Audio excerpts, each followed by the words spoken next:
यह बहुत ही प्राचीन कहानी है। एक ऋषि थे, कौशिक, जो बाद में भारत में बहुत प्रसिद्ध हुए।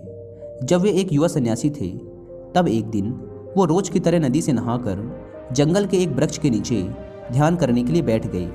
वो अपना चेहरा थोड़ा ऊपर की तरफ करके ध्यान करने की कोशिश कर रहे थे। उसी पेड़ के ऊपर एक चिड़िया बैठी हुई थी। चिड़िया ने अपनी गंदगी उन युवा सन्यासी के चेहरे पर गिरा दी।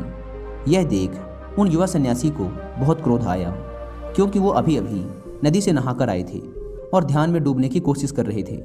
लेकिन इस चिड़िया की वजह से अब उन्हें दोबारा नदी में डुबकी लगानी पड़ेगी। सन्यासी की आंखें क्रोध से लाल हो गई। उन्होंने उस चिड़िया की तरफ बड़े गुस्से से देखा।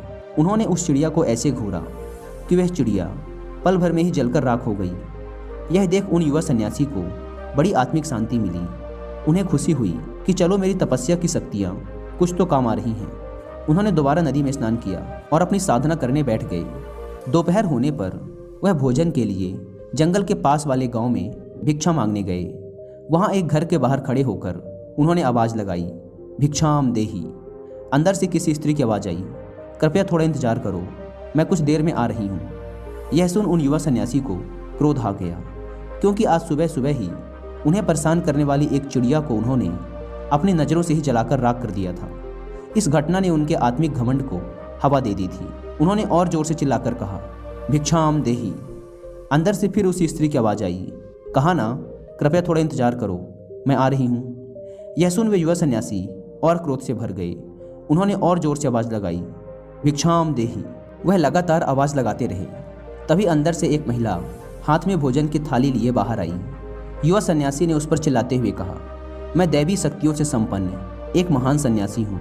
तुम्हारी हिम्मत कैसे हुई मुझ जैसे सन्यासी से इंतजार करवाने की। इस पर उस महिला ने कहा, तुम्हें जल्दी किस बात की है? मैं अपने पति को खाना खिला रही थी।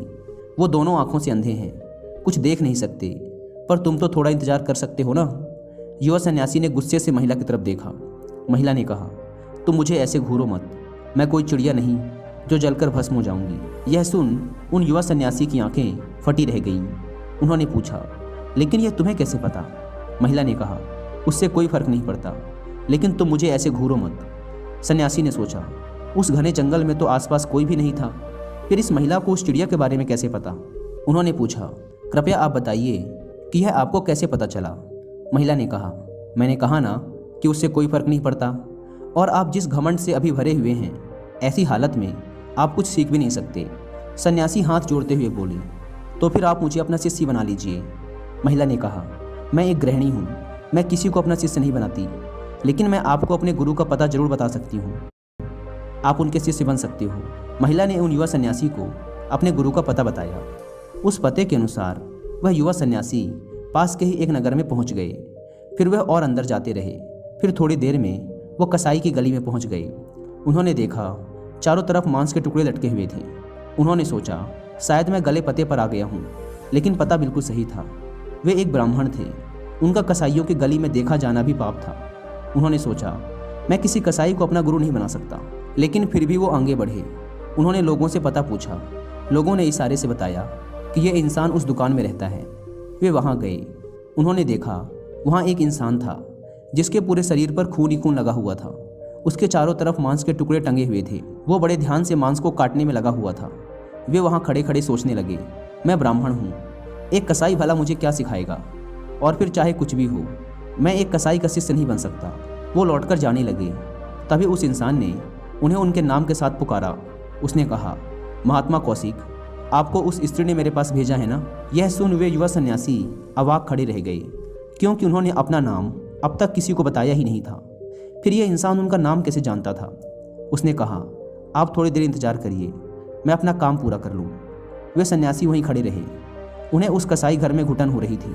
थोड़ी देर बाद उसने अपना काम खत्म कर उन युवा सन्यासी के पास आकर कहा, आप मेरे घर चलें, हम वहीं बैठकर बात करेंगे। वे दोनों घर आ गए।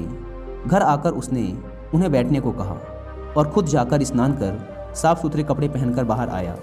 बाहर आकर उसने कहा, आप थोड़ी देर और इंतजार करें, तब तक मैं अपने बूढ़े माता पिता की सेवा करके आता हूँ। वो गया। उसने अपने बूढ़े माँ बाप की सेवा की, उन्हें खाना खिलाया, और फिर वह आकर उन युवा सन्यासी के पास बैठ गया। उसने पूछा, बताइए क्या प्रश्न है आपका? उन युवा सन्यासी ने कहा, सुबह वह महिला उस चिड़िया के बारे में जान गई थी और यहाँ आप मेरे आने से पहले ही मेरे बारे में सब कुछ जान गए।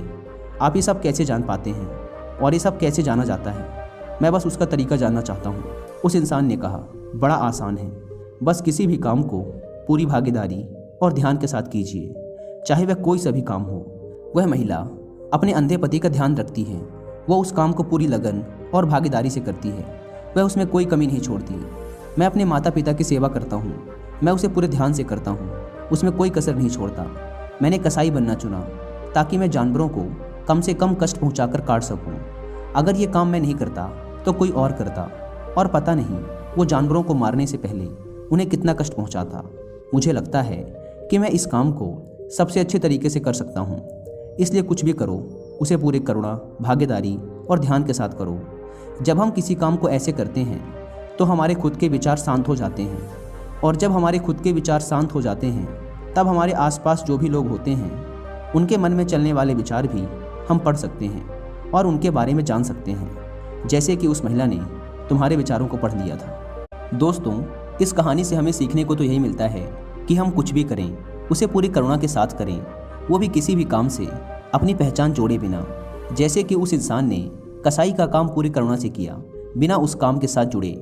जब हम किसी काम को खुद से जोड़कर नहीं देखते तब हम सही मायनों में उससे प्रेम करते हैं। फिर हम उसके लिए वही करते हैं जो सच में उसके लिए ज़रूरी है। जैसे कि माता पिता अपने बच्चे से प्रेम करते हैं तो वो उसके लिए वही करते हैं जो सच में ज़रूरी है।